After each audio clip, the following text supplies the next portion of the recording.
7 days, beef, salt, water, nothing else. No coffee, no eggs, no butter, no seasoning. Just ruminant meat, salt, and water. The lion diet, the most extreme version of carnivore ever popularized. Jordan Peterson did it. Mikhaila Peterson built a health movement on it. And this week, I did it. Every single day. And I'm going to tell you exactly what happened, including the day I almost quit.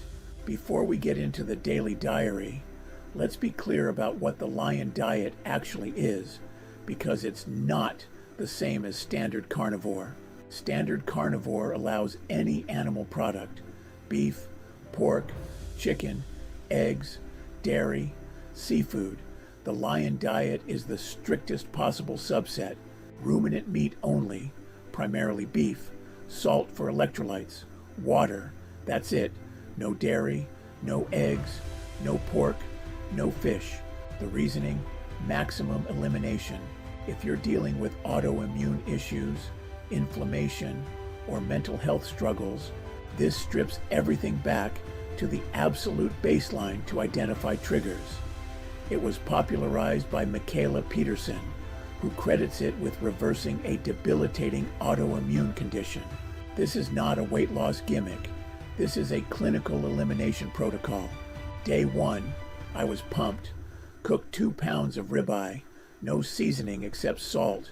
First bite, honestly, incredible.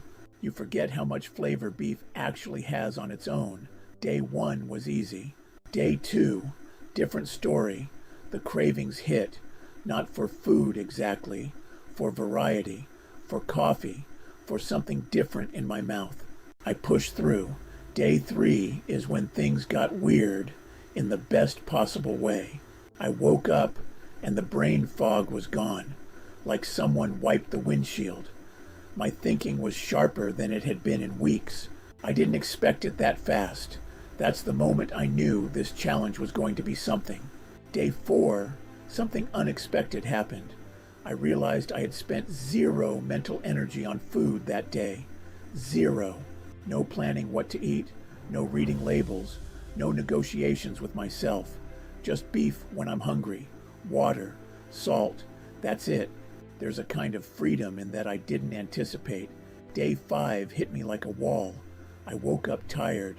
My legs were heavy. I had a headache by early afternoon. I sat down in the evening and genuinely thought about calling it. I'm not going to dress that up. Day 5 was hard, but I didn't quit. I had more beef. I went to sleep, and I told myself, one more day. Day 6, I woke up different. The heaviness was gone. My energy was the clearest it had been all week. I ate the same beef I'd been eating for 6 days, and it actually tasted better. My mind was sharp. My body felt light. For the first time in the challenge, I felt like I could go another 7 days if I needed to. Day 7, I finished it. 7 days of nothing but beef, salt, and water. I stood in my kitchen on the last evening, ate my final meal, and felt something I didn't fully expect. Pride. Not because it was perfect, but because it was honest and hard, and I showed up for every single day of it. After 7 days, I can tell you with complete clarity what the lion diet does better than standard carnivore, and what it absolutely does not. The mental clarity advantage is real, and it arrives faster than I expected.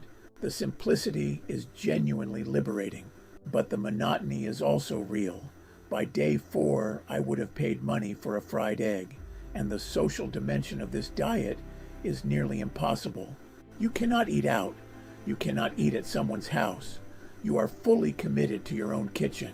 The question isn't which diet is better. The question is which one is right for where you are right now. Here is the verdict by category.